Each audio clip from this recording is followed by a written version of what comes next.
Hello there, and welcome to episode 1 of the Star Wars Universe Podcast, a podcast dedicated to your interactions and mine with the Star Wars universe, be that canon or legends, toys or films. I want to hear about it, and I want to know if you'd recommend it. This is the first episode, and so I am going to cheat a little bit and look at the last 6 or 7 weeks of my own interactions, plus look at some feedback and some contributions. Firstly, I'd like to discuss my own origins with the Star Wars universe. I grew up through the 90s as a young boy into a teenager towards the later part of the decade, and I was aware of Star Wars as a young boy, but it was just kind of out there in the zeitgeist. I knew the big spoiler from episode 5. I knew who Darth Vader was, Luke Skywalker, Yoda, but not really that much on my radar. It hadn't captured me yet. And then episode 1 happened. 1999, May of 1999 to be exact. I went to the cinema with a friend on a bit of a whim. Wasn't even really my suggestion. He said, "Do you want to go and see this film?" I said, "Sure, why not?" And two hours 10 later, I was in love. Absolutely in love. I'd seen the other films. I'd seen the 3 films. Probably the most memorable to me at the time was Return of the Jedi. As a child, I liked the Ewoks. I liked the speeder bike chase on Endor. But this was different. The lightsabers, Darth Maul, the characterizations, Qui-Gon, Obi-Wan, and I really bought in to all the toys that came with it. We used to have toys in cereals that were little busts of characters, and inside they had a little scroll, a little bit of paper with a little bit of lore on it, expanding the universe. And I absolutely loved it. But even then, I loved the film, watched the film several times on video, and didn't really think much else of it, just enjoyed this product. Then, a couple of years later, episode 2, and I was already starting to build up a bit of a love for a certain little green character, Yoda. And episode 2 happened. I remember seeing the trailer, and there's that moment where he summons his lightsaber to his hand and ignites it, and then the trailer cuts. That was the first time, really, I sat up and went, I like this. This is what I'm about. And off the back of that, following couple of years, in the lead up to Revenge of the Sith, I started getting into Star Wars Lego. I was able to buy the Ultimate Collector Series Yoda. Well, I think I might have actually had it bought for me. Yes, I got it for Christmas in 2002, I believe. But I'd already bought several other smaller models. And I was looking at the Darth Maul bust, and I was looking at the Ultimate Collector Series Star Destroyer, just in awe of these brilliant models, which obviously have developed and grown over time, both in size and piece count and actually visual quality. But we'll come on to Lego in a little bit. So yeah, following in between episodes 2 and 3, it just grew and grew and grew. And episode 3 came out. I had been collecting collectors' magazines all the way up. I'd been analysing the trailer. I'd been looking for anything to do with what Hayden Christensen looked like as Anakin from between episode 2 and episode 3. And what was this scar on his face? That was a big thing that I remember being around in the lead up to the film. Then the film hit. I went to the cinema to see that film, I think 13 or 14 times, which my friends couldn't understand it. They just couldn't wrap their head around why I would go and see a film so many times in the cinema. I could not scratch that itch though. Did not matter what I did, I couldn't get enough. And so after that, I started looking around for what else was out there. And I discovered books. I discovered games. I discovered all these different things. Knights of the Old Republic. Knights of the Old Republic 2. Jedi Outcast, the books, Heir to the Empire, the novelization of the films, Episode 1 and Episode 2. I read those books until they fell apart. The Approaching Storm, as a prequel to Episode 2. And my love of Star Wars has just built and built and built over the years. And I've had to really zero in and focus on certain aspects of my fandom. But I still get that childish joy whenever I sit down and watch a new product. I had to wait for The Mandalorian because it was released in America alongside Disney Plus. And here in Britain, Disney Plus was a little bit behind being released. I got it on release day, which I believe was 23rd of March. 2019, maybe 2020, can't remember. And I immediately started watching The Mandalorian because I'd heard so many good things about it.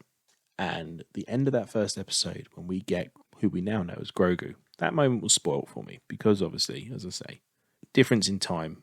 I was part of fandom. I was online. I was going to hear about Baby Yoda, Grogu. But I still enjoyed it. Then, watching the last episode of Season 2, my goodness me. That was the first time I cried watching Star Wars. And it was absolute tears of joy. I just couldn't, the build-up of emotion in me. And all of this is, in a roundabout way, culminated in this podcast.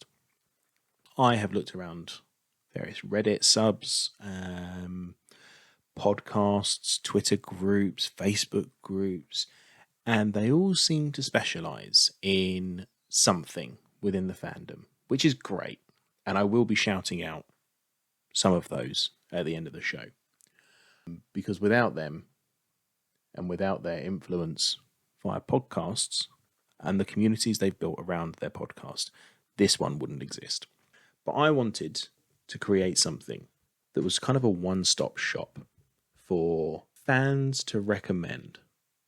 And you're going to find other fans who share the same likes and dislikes as you, who you will learn to trust their recommendation. I'm not going to say everyone who recommends something is going to be perfect for everyone receiving that recommendation. I might recommend something that you don't like. That's fine. It's absolutely fine. Just let's not be negative about it as well. If it's not for you, and you've come to realise that what I'm recommending isn't what you're into Star Wars for, that's fine. Hopefully, one of the other contributors or one of the other listeners will have the same sensibilities and the same loves of that part of the fandom that you can then take their recommendations. But what I am doing here is I'm very much looking to look at what we can do in the fandom and what we can do together. Because actually, a fandom united is a fandom that's unbeatable. And like a lot of fandoms at the moment, they're pretty divided. We've got people not liking the higher-ups in Disney. Got people not liking Disney, wanting George to come back. People didn't like George when he was around. He was out of touch. His dialogue was terrible. It doesn't matter. It's Star Wars. We love Star Wars. That's the thing. And we will find something that we like, even if we don't like the people creating it. Big one recently. The Last Jedi. The Rise of Skywalker. The sequel trilogy as a whole. Is it peak Star Wars for me? No. Is it scraping the barrel awful? No. Is it just kind of there and part of the canon and we need to work around it? Yeah. I understand what they're doing. Now we're seeing a few more pieces of the puzzle. I understand what we're doing. And I'm fine with it. I won't interact with people who are just negative. So if you can back up your negativity with why you find it negative, I'll interact. But I want this to be a place of positivity and a place where we share our love of Star Wars. Now, as I said at the beginning, I am going to cheat a little bit because this is the first episode. And so hopefully the feedback from the people will grow. And I want people to share what they're doing in Star Wars. Canon, Legends, it's all Star Wars. I love Legends, what is now called Legends, the old expanded universe. And I love an awful lot of the canon. There's also a lot of Legends I don't like, that I've never got around to reading or playing, and I never will do. I have fallen in love with the lore aspect of Star Wars. And I absolutely love the introduction of the world between worlds in Rebels and recently in Ahsoka. I love the Mortis arc. I love the mythology of the Force. That's what I love. Plus Yoda. I love that little green dude. See a theme throughout the things I have and collect and things like that as I go through them. But getting into the meat of the episode, as it were, what have I done in Star Wars in the last month? 6 weeks. And having a look at what I've done is a lot of it has been prep for Ahsoka. I don't think we can work around the fact that Ahsoka is new content. It's out there. It's actively happening at the moment. So at the time of recording, I've seen the first 6 episodes of Ahsoka, and episode 7 is due out in a couple of days. So in the last 6 weeks, I have rewatched Rebels Season 4. And whilst I would also recommend watching the first 3 seasons, I cannot recommend this season enough. If you're familiar with Rebels, Season 4 is the best one. Best season in my view. You miss a lot, obviously, just watching that one season. But the trajectory of the season is just up the entire way, and it reaches the crescendo at the finale, which during my rewatch, I'll be honest, I've forgotten was basically a feature-length episode, and it's absolutely fantastic. Absolutely fantastic. So I would highly recommend Rebels in general, but Season 4, if you can only watch one season, watch Season 4. After that, or as part of that rewatch, I also rewatched Tales of the Jedi. Now, I started off thinking I'm just going to rewatch the Ahsoka episodes, but then I remembered there was the Yaddle episode, which is a Count Dooku episode, and I couldn't not watch that. If I'm ever in Tales of the Jedi, floating around looking for something to watch, I'll put on the Yaddle episode, Yaddle Count Dooku episode. Again, coming back to my love of that species. Wonder if we'll ever get a name. Who knows? Tales of the Jedi, fantastic series. I do think Star Wars does animation absolutely brilliantly. The style of animation is much more Clone Wars than Rebels, and both styles are fantastic. Rebels can be a bit jarring if you go straight from Clone Wars to it, but they both have their absolute merits, and I love them both. Tales of the Jedi, again, highly, highly recommend. It's a short 6-episode series, and hopefully, I think we're definitely getting something else in that vein. I don't know if it's going to be more Tales of the Jedi, if it's going to be Tales of the Sith, or Tales of the Bounty Hunters, whatever it's going to be. I wait anxiously for that. Finally got round to watching the Disney Gallery for Mando Season 3, which I believe was only 1 episode, but sort of an hour, just over an hour episode. Very, very good. If you like the behind-the-scenes stuff and sitting there watching how this stuff is crafted and created, and interviews with the directors and with Dave Filoni and Jon Favreau, the creators of this little pocket of the universe, highly recommend it. If you don't have any interest in that, then you're not going to enjoy it. But I thoroughly enjoy that. I love seeing how things are made, and I enjoy seeing how things are brainstormed. And actually watching, if you go back and watch the Disney Gallery for Season 1, Dave Filoni lays out his theory behind the Duel of the Fates in Episode 1, The Phantom Menace. Even if you can just find that online on YouTube, it's worth a watch and worth a listen, because, to be perfectly honest, that blew my mind. And the level of depth and thought behind that it amazed me. It amazed me completely. George Lucas in that moment was an absolute visionary genius. I also rewatched Mandalorian Season 2, Episode 5, The Jedi. It's obviously Ahsoka's first live-action appearance, and a brilliant appearance as well. I did find, because it was outside of the main story plot, you could just watch that episode on its own. You have a little bit of the overarching plot, but not really. But it's a very, very important episode for the Mandalorian series, because that's when we find out Grogu's name. And we find out that he went through some stuff the Jedi Temple during Order 66, which has been explored throughout the rest of Season 2 and also Season 3. I think it was also explored a little bit in the Book of Boba Fett as well. It's a very important episode, even though it's completely standalone. You can go back and watch it completely in isolation. Also, the episode that introduces Morgan Elsbeth, who is playing a pivotal role in the Ahsoka series, and it was also the first name drop of Grand Admiral Thrawn in live action. I think if you're going to watch any singular episode of The Mandalorian, The Jedi is going to be a good place to start. Anyone can pick that episode up and watch it without having any more than a basic level of understanding of who the characters are. You need to know, well, you see The Mandalorian, you can probably assume that he is the Mandalorian, the titular character, as it were. You've got Grogu, whose name is then therefore given. You've got Ahsoka, who's obviously first appearance in live action and the first Jedi encountered in the series. Not the first lightsaber, because we see the dark saber at the end of season 1, but it's the first Jedi encountered in the series.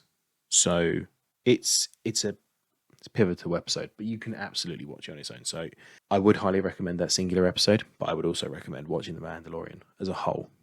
Beware though, there are 2 episodes of the Book of Boba Fett which act as season 2.5. If you haven't watched The Mandalorian and you want to go through and binge it all and get up to date, episodes I want to say 5 and 6 of the Book of Boba Fett are crucial to understanding what is going on at the beginning of season 3 of The Mandalorian. And that's kind of really been it for my TV. I watched a little bit of Young Jedi Adventures with my son, but to be honest, it's more been him watching it than myself. And whilst it is technically canon, I do struggle for it to keep my attention because it is aimed at 5-year-olds. So it's very toddler friendly. So if you want to introduce your children into Star Wars, Young Jedi Adventures is a very, very good place to start, alongside the original trilogy, although the graphics and the visual effects might be a little bit too dated. Certainly my son thinks so. So I think it's a good place to start with young children. And also it's set in the High Republic, so we are keeping away from the big main part of the Star Wars universe, but it is also expanding upon the High Republic. So you are seeing the Jedi at their height of pomp and ceremony and all the rest of it. And Yoda does appear in the first couple of episodes and throughout, popping up every now and again to see how everyone's getting on. So it is exciting. I do enjoy it, but it doesn't quite keep my attention the way some of the other shows do. As I mentioned earlier, seen the first 6 episodes of Ahsoka to date. Of all the TV I've watched recently, this is going to be the one that, if you like Rebels, if you like Mando, just go watch Ahsoka. If you like episode 3, if you like the Clone Wars, there's so many things. If you like it, you are going to like Ahsoka. You've got a brilliant cast that's been put together. It is essentially Rebels season 5 to all extents and purposes, but at the same time it's so much more than that. You've got some great new characters in Baylan Skoll and Shin Hati. You've got character development in Ahsoka, Morgan Elsbeth, Sabine, Hera. You've got the return of the world's favourite war criminal, Chopper.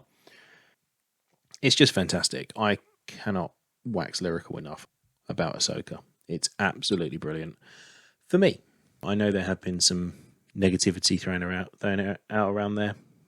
Some of it is nitpicking for nitpicking's sake, in my view, but some of it, I can see where people are coming from. It just happens to be those certain things don't worry me on a personal level. I just sit and enjoy.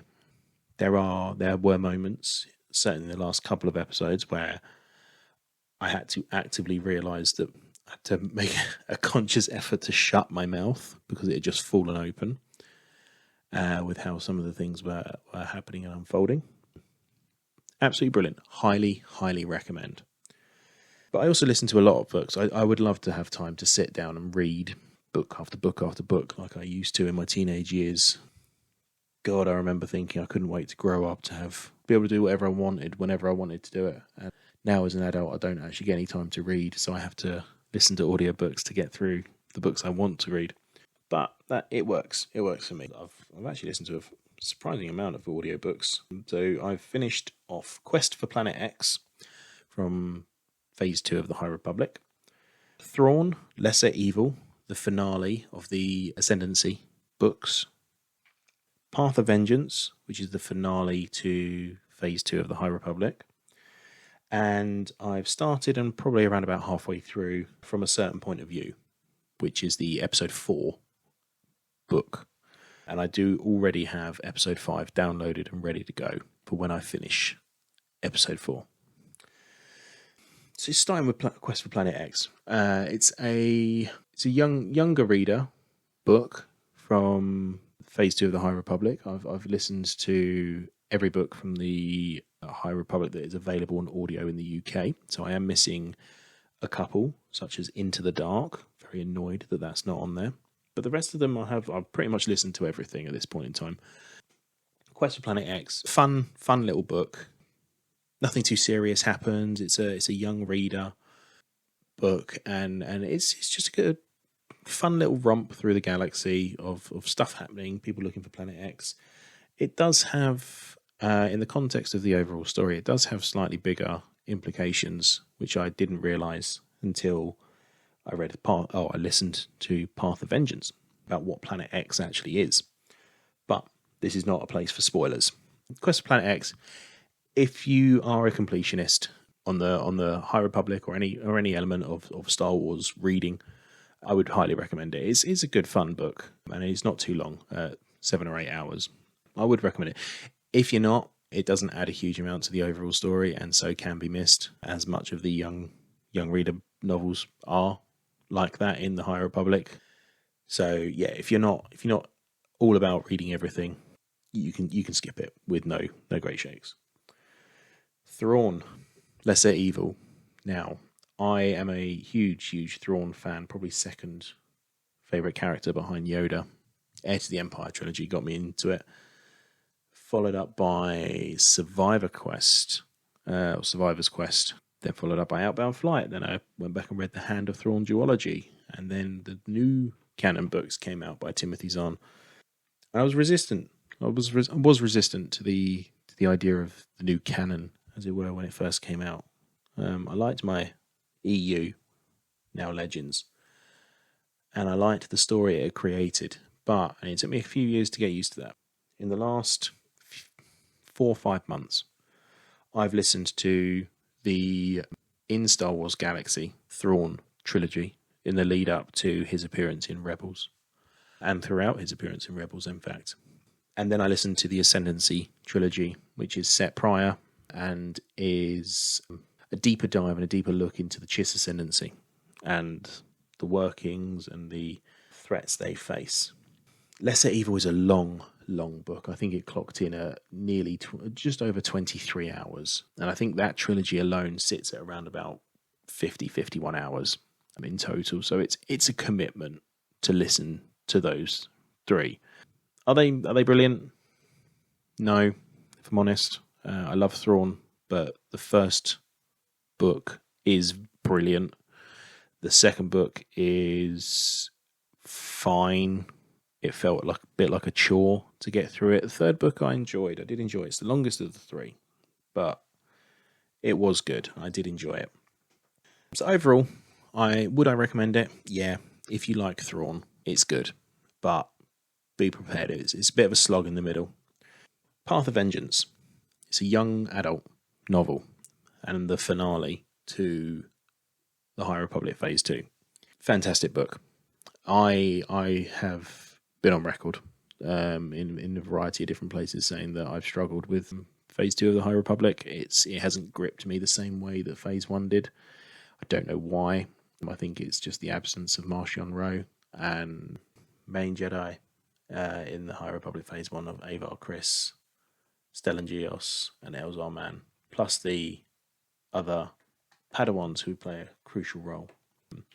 I think that they really gripped me in terms of character development, character layout, it built the world brilliantly, and then kind of did that thing where it lost me a little bit for phase 2 because we jumped back, and so we then had to do everything, introduce everything back in time, and we had to reintroduce everything and get everyone to sort of allude to where it's going to go and how it's going to connect to the phase 1 part, the original trilogy, and it's gone back to the prequel trilogy, and then we're going to the sequel trilogy. In terms of timelines,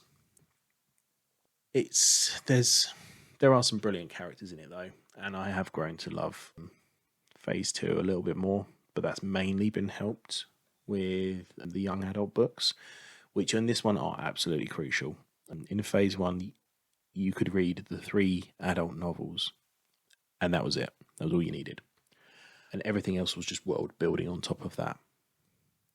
In phase 2, the young adult novels they bookend the series. They start and they finish. You've got Path of Convergence, I believe, and then Path of Vengeance.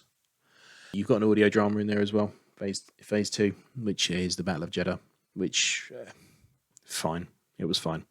But I'm not talking about that. I'm talking about Path of Vengeance. Path of Vengeance, I was listening to it mainly because when I start something, I do like to finish it and complete it. A little bit of a completionist there. But I had also heard good things about it. And so I thought I went into it, tried to keep as open a mind as possible, wasn't really expecting much, and absolutely loved it. There are some problems with it, but that's storytelling, isn't it? Nothing's perfect. And from a certain point of view, in terms of A New Hope, it's good fun. There's a lot of interesting stories, and one thing I didn't appreciate when I actually was physically reading the book, as opposed to picking this up in the audio version, it does run sequentially. So it starts at the beginning of A New Hope and it works its way through. So when you get to the cantina, you get several stories about the cantina. You get some stories about the stormtroopers outside the cantina, etc., etc. So I'm working my way through that at the moment. And as I say, I do have episode 5 from a certain point of view lined up to go. I also had a read of one of my art of books. I do really enjoy the art of books and the visual dictionaries as well.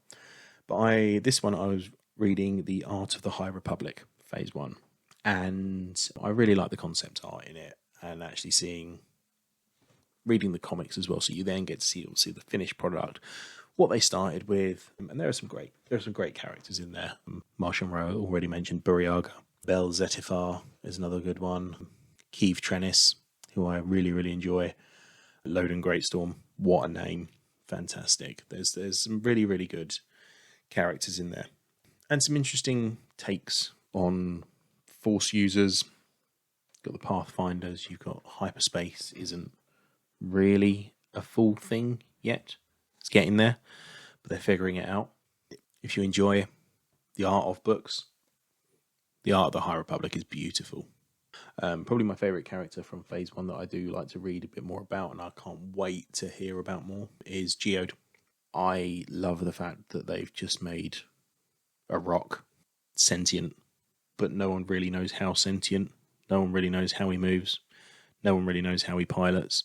Just an absolute mystery of a character. I think that might be one of the reasons why I love Yoda so much, and his species is they're a complete mystery. But I digress. Moving into comics. I'm an avid comic reader and have been working my way through the back catalogue as well as the new stuff coming out in Star Wars. The last 6 weeks I haven't read as many comics because I'm kind of up to date on a lot and I haven't really had much time as well to sit down and dedicate to comic reading. But I have managed to get through Yoda, episode 10, the 10 episode miniseries about Yoda. Highly, highly recommend that. It's brilliant. It opens up and the whole thing is kind of set on Dagobah during his exile, and he's reminiscing about his 3 story arcs. One is set in the High Republic, one set in and around episode 1, I think, and another set in the Clone Wars, or just before episode 1 maybe. But yeah, there's 3 distinct story arcs, and then the final issue is sort of the culmination of it all. Yeah, big Yoda fan, I'm obviously going to recommend this one very, very highly. But it's a really, really good 10-issue series. The artwork is fantastic. There are surprise appearances by characters, and it's just a good, fun 10-issue miniseries. I've also read Vader, read Black and White, number 4, which I believe is also the final issue on that as well. Would I recommend the series? Probably not. It's fine. There are much better Darth Vader comics out there. His ongoing, I think he's had 3 separate ongoing series, but all of them have been absolutely fantastic and built upon all of the lore around not just Vader, but Anakin as well. This one, does it build on it? Yeah, a little bit. But the stories are kind of too short. We've got four issues. There's generally 2 stories per issue. The artwork is different. Obviously, art is very subjective, and I appreciate that someone might absolutely love the artwork on this. Wasn't for me. It was an interesting idea. They used red, black, and white, and that was it. So an interesting concept. I'm glad I read it, but is it one I'm going to read back or think back over the story and add it to the lore and really take it on board? No, it's not. But it's a good romp, as I say, and I really hope people out there do enjoy it, because I do think if everything was the same, it'd be boring, wouldn't it? The other one was I read the first issue of Dark Droids. Now, this is the new big crossover event, similar to War of the Bounty Hunters and the Crimson Reign multi-issue crossover event. It's too early to tell. Too early to tell, really, on this one, but it was a good start. And I've got issues, certainly 2, maybe even 3, waiting for me to get time to read. I know that I have sort of the side series to Dark Droids to read as well, which is called D Squad. Wait, any fan of the Clone Wars will probably have some nightmares about that little arc. It was not well received overall, and not one of my favourites by a long stretch. Dark Droids, would I recommend it? I would recommend it. I'm not going to give it a resounding definite go read this, but it's because it's only been 1 issue. But I think it's going to be the next big event, and so if you want to keep up with the canon storytelling, then you're going to need to read it, aren't you? Moving into games, I had a little dalliance into loaded up my save file on Lego Star Wars Skywalker Saga. I was bored. I'll be honest, I was bored in 10 minutes. I love the Lego games, and I especially love the Lego Star Wars games, and I really enjoyed playing through all 9 episodes. But my biggest feeling on it was that the game is too big, actually. Too big, and there's too much to do to make it enjoyable. And I felt this way about the later Batman Arkham games. So City and Knight, I think, Arkham Knight. They're too big. If you're going to have a lot of side quests, it needs to be a smaller, tighter game for me. I didn't care, to be honest. I as I say, I enjoyed the initial playthrough. I enjoyed playing the games. I enjoyed how it differed from the first 4 games. Lego Star Wars, 5 games. Lego Star Wars 2, the original trilogy. Then you had the complete saga, which was an amalgamation, but it's slightly different as well. Lego Star Wars 3, the Clone Wars. Then Lego Star Wars, the Force Awakens. So yeah, this is number 5, the 5th Lego Star Wars game. I played them all. I completed them all, with the exception of this one. And as I say, I just got a bit bored, and it just got a bit overwhelming. And I think I liked it when they didn't have the voices, when it was all just sort of the noises and the grunts and the very visual storytelling. I like that. And that's kind of gone where they've got, if not the actual voice actors themselves, they've got people who do a very good impression of them. Would I recommend it? Maybe. If you haven't played the others, then yes. If you've played the others, no, I wouldn't. Play the complete saga. It's better. The other game I play, which is just an ongoing daily game, mobile game, is Galaxy of Heroes. I love Galaxy of Heroes. I've been playing it for several years now, 4 or 5 years, and it's really, really good. It's a grinding game. You just got to just keep at it. And yeah, who am I working on at the moment? I'm actively working on BT1 and 000, as they're the last 2 characters I need to then go after Dr. Aphra. Recently got all of my Inquisitors to Relic 7, which if you play the game, or if you'll know what that means. But if you don't, then that's kind of really the high. You can go to Relic 9 as the absolute maximum, and each character has a relic item. So for Commander Ahsoka Tano, which is her Siege of Mandalore version, is the Stormtrooper helmet with her face on it, the orange paint, as it were. And so you reach gear level 12, you go to gear level 13, you get the relic, you move into relics, and then you can move up through, all the way up through to Relic 9. I've got all of my Inquisitors where I want them to be to start doing the Reaver mission, Third Sister, which is a special monthly thing which you have for certain characters. Wat Tambor is one of them. Kayadi Mundi and Reaver are the three ones that you can get that way, as well as Rebel Officer Leia Organa and the Imperial Probe Droid are on the others. So there's 5 of them in total. So I just chip away at that on a daily basis. I do my dailies, as it's referred to, and do all my tasks and just try and keep up, really. I don't spend money on the game, really. If I've saved up enough on my Google Play account, then I might buy a little something every now and again. But do I spend money regularly? No. Have I spent a lot of money? No. So I enjoy the game. It's strategic. It's very much my sort of game. Building up a roster, creating a team. I enjoy it. Moving into toys, which is my last category. I have bought myself the Lego Yoda Starfighter, which came out at the beginning of August. I bought it on release day, and it came a week later or so, and it took me then a week or so to get around to putting it together. It was a fun little build. It really was. It's the Jedi Starfighter that Anakin and Obi-Wan fly around in, but Yoda's version, I believe it might actually well have been seen in the Clone Wars Season 6, when he goes off with R2 to meet the Wills, I believe they're called, or the Force creators, potentially. It was a good little build, a few hundred pieces, didn't take me too long, did it in an evening, and had a good time doing it. And then a friend of mine very, very kindly turned up to a barbecue I was hosting late August with the Dagobah diorama, which I'd been eyeing up anyway. I was going to buy when I got paid, and he turned up with it, so it was very, very much appreciated. So if you're listening, thank you. And yeah, it was great. That was a great fun build as well. 1,000 pieces. Took me a couple of sittings. Very, very repetitive. Lots of little 1x1 plates for grass and swamp and all the rest of it. So it's very, very repetitive. But putting together Lego is, and certainly putting together a model of Lego is a great de-stressing for me.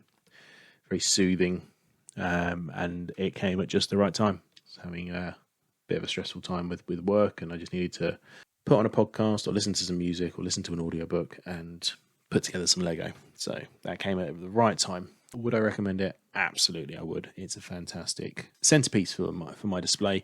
Other Lego models I have the Ultimate Collector Series Yoda from 2002, as I mentioned previously. I've also got the Child and the 2017, maybe, Yoda, the one with the lightsaber. He built the lightsaber. That was good fun. And I've also got the Brickhead's Mandalorian and Grogu. My Lego collection is very laser focused now on anything to do with Yoda. I pick up and I thoroughly enjoy putting together. So I would highly, highly recommend both of those models. Another purchase recently was a Funko, and that was the Grogu Giant Funko, which is currently sat on my shelf next to my Lego. Little bobblehead. I say little, it's huge. And just seeing it brings me joy. Not going to lie. There was no other reason for buying it. Would I recommend it? Absolutely. It's Grogu. It has a little wobbly head. What's not to like? It's been absolutely fantastic getting those things to add into my collection as well. And that's been my month, 6 weeks, in Star Wars. Feels like I've done a lot. Does feel like I've done a lot. And I've deliberately not gone too deep on content. Very much kept it to my opinions of things. And that's for good reason, because I want to hear that's what I want to hear about from you. I want to hear not in-depth analysis. I don't want to hear about what you thought of this particular scene. I want to hear from you What have you done? Did you like it? A little bit about it. What is it? And would you recommend it? So I have heard back from some people. Thank you to all. I will try and remember to thank you individually as we go through. First feedback is from Hayley Hobbs, good friend and co-host of the Source Pages podcast. And she's written into me and she said, "This will be no surprise to James, but my focus this last month has been Ahsoka and reading. In the month since the date of this email, I have read 7 Star Wars books: Bloodline, Tarkin, Outbound Flight, Spark of the Resistance, Last Shot, Jedi Battle Scars, and From a Certain Point of View, A New Hope, as well as 5 comics: Darth Vader, Black, White and Red number 2, Star Wars The High Republic number 10 from Phase 2, Star Wars Return of the Jedi, Ewoks, Star Wars Return of the Jedi, The Empire, and Star Wars Return of the Jedi, Lando. It's been the year of me diving into Star Wars written material, and I am loving it. Besides that, I've been immensely enjoying Ahsoka. It's everything I could ever have wanted in Star Wars, and every week somehow surpasses the week before. I love the love I'm seeing for my favourite Star Wars character, and for Dave Filoni, who is enhancing this world we love so much." Hayley Hobbs. Thank you, Hayley. I love the fact that the amount of written material you get through astounds me. And we will be diving into those a little bit more in the next episode, because my guest for that episode is actually going to be Hayley Hobbs. So I will be asking her some questions, and I will also be asking if she would recommend any of that list and what her thoughts are. Thank you, Hayley. I look forward to our chat next month. Next email I have here is from Tim Gerasi, who is a co-host on Star Wars The Saga Continues. And he's written, "Hello, Star Wars Universe. This is Tim from Star Wars The Saga Continues." Told ya. And like most Star Wars fans this month, I've been just absolutely consumed by the Ahsoka series. The series has been surpassing my very high expectations, as I think episodes 4 to 6 are all-timers, with episode 5 being a very special episode with the reunion of Anakin and Ahsoka. And one other cool thing I got to do in September was attend the Return of the Jedi in concert show at the Hollywood Bowl. And it was such an amazing new way to experience the movie, as watching it with a live orchestra performing the entire score was incredible. The highlight of the night was hearing Victory Celebration be performed live, and the massive cheer Hayden got from the crowd when he appeared at the end of the film. And that was my month in Star Wars. Congrats on the new show, which is such a cool idea for a Star Wars podcast. Thank you, Tim, and thank you for contributing. It's very much appreciated, and hopefully, if everyone else thinks this is a good idea for a podcast, we can hopefully get you on in the future to actually have a proper chat. Face-to-face, computer to computer, however you want to phrase it. The next feedback we have is from Brian V. Klein, who is the other co-host of the Source Pages podcast, and he's actually sent in a voice note. Thank you, Brian. Hey, James. I thought I'd just leave you a voice message with what I've done in the last few weeks about Star Wars. Outside of Ahsoka, obviously, which has been incredible. I have been cultivating and moving some stuff around with my collection of action figures and Funko Pops. At the moment, I'm currently living with my fiance out in Sterling, but I still have my house in Villa Park, which is about 90 miles away. And I've been having most of my stuff shipped there because I can't bring my collection over here yet. So I was just home for the weekend, and some stuff that I have to have shipped to Sterling because I've had my the mail from the post office forwarded to Sterling, I bring back there and I put it into the collection. So I've been cultivating and putting some stuff together with like my Bad Batch 6-inch Black Series figures. I've gotten about 15 new vintage collection carded 3 3/4 inch figures and some of the newer Obi-Wan Kenobi series Funko Pops. And other than that, I have been catching up on the latest phase of the High Republic. I'm almost all caught up with that, and that's about it. And thank you again, Brian. That's very much appreciated, and I hope that the inventory goes well and nothing gets broken or damaged in the move. I know you are a big collector, and therefore condition is very, very important to you. But I am sure we'll be speaking again soon. And next we have on Twitter, Will Coker at Will Blitzkrieg, who has been... I interacted with him on a random thread about Ahsoka Episode 5, and he was saying that he thought Episode 5 was fantastic, but he hadn't seen Rebels. I feel like there was a context he was missing. I like how the show is really leaning into the mystical space wizard side of things. It's cool to see how it's uniting the fan base too. Completely agree. And when I sort of interacted with him a little bit more, he said that he's almost done chipping away at Clone Wars. Rebels will be next. And so let us know how you're getting on with Clone Wars and what you think of it as you go and when you start your Rebels rewatch. I'd be very interested to hear if you revisit Ahsoka with a different set of eyes. That'd be very, very interesting. But we also have Todd, who has written in as well in a separate group chat we have for the Source Pages podcast that we're doing for Star Wars. But he's informed me that he's reading The Return of the Jedi from a certain point of view, and I'm enjoying it so far. I would recommend giving it a read, but be aware it's not really canon. Not sure I agree with you on that one, Todd. I think it is meant to be all canon now because it's being released under the Disney banner. But noted, before that book dropped, I was doing a reread of the 9-book Fate of the Jedi series, and we'll go back to that when I'm done with the Return of the Jedi book. I recommend that for a read because there's some cool force power related stuff and even a concept that is very world beyond worlds, like called Beyond the Shadows. Nothing much to report on the toy related front, but my wife did surprise me with the Lights and Sounds R2 Funko the other day, and it's pretty cool. Thank you, Todd. And I did go back to him and clarify that he's currently on Allies, which I think is book 5 of the Fate of the Jedi series.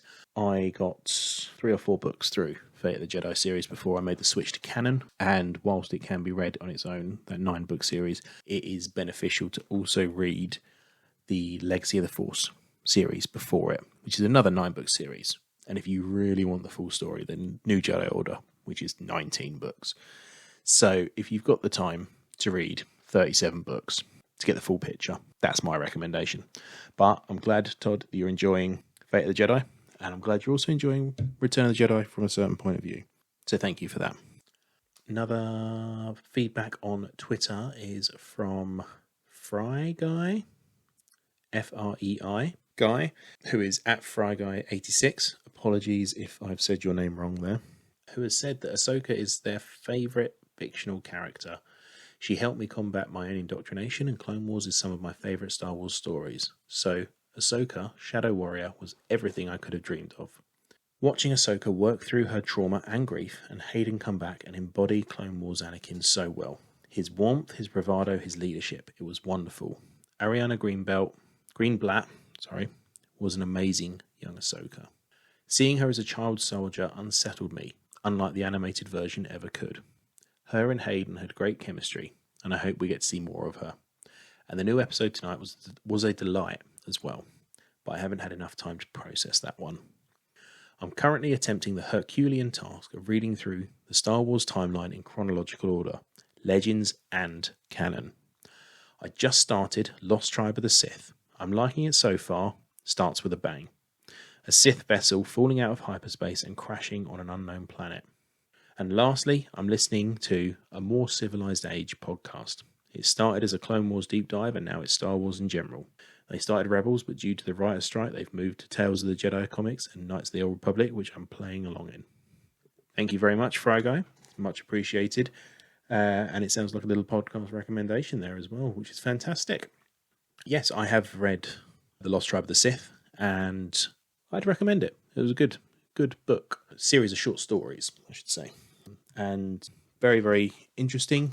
And just to take that forward, remember that series of books when you reach the point of Crosscurrent and Riptide duology, as a certain Lost Tribe of the Sith may play a role in that as well. So thank you for the feedback. It's been very, very much appreciated.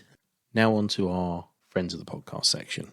Firstly, I want to shout out to Source Pages, a reading collective, or SPARC for short, hosted by Hayley and Brian. They do primers for all of the pop culture, TV and film products coming out. They look at the source material. Then after the product is out, they do a review and compare. So Secret Invasion, good example within Marvel.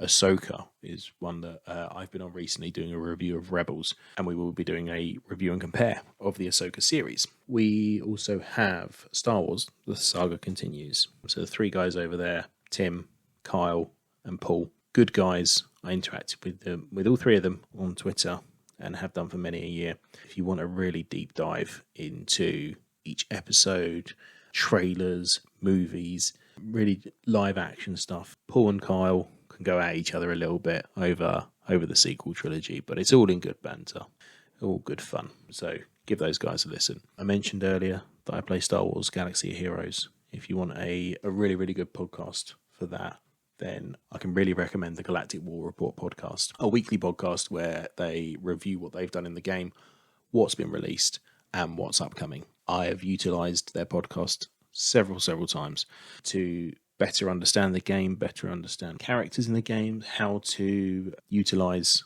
teams and squads, and how to sometimes even get past missions. They're also very approachable on Facebook. They don't use Twitter as much, but they do use Facebook a fair bit. Other podcasts I listen to are Children of the Watch, brilliant podcast. They go into deep dives of the episodes as they come out. They do also do during seasons, they also do a hotline review where you get to call in if you want to and make some predictions, and they'll talk through the predictions. They are generally pretty good at their predictions, so if you like staying away from potential spoilers, maybe listen to them after the episode and miss the hotline calls until after the season has played out, because they're good. They are good at what they do. Also, I've got Star Wars 7x7, 7x7, which is a daily Star Wars podcast which updates everything that's going on in Star Wars at that time, and also do little micro reviews of the episodes. Originally, it's in and around 7 minutes podcasting for every 7 days, all 7 days of the week. I generally collect and binge about an hour at a time, unless there's something significant going on. First episode of each month, he does a 12-point review of different topics, 12 different topics, and he does a review of what's coming up that month. So that's always a good episode to catch as well. So that about does it for this month's episode. Thank you for joining me, and I hope you've found it interesting. I hope you found it helpful. I hope it's highlighted that we are not dedicated to just canon or just expanded universe. I just want to know what you're doing and if you would recommend it. So if you want to contact or interact with the show, you can send an email to starwarsupod@gmail.com, or you can contact me on Twitter at starwarsupod, YOU. And that's me for this month. I hope you have a great month in the coming finishing of Ahsoka. Whatever else comes out that I'm not aware of or I'm also anxiously looking forward to. I love Star Wars. I hope you do too. Thank you. May the Force be with you. Always.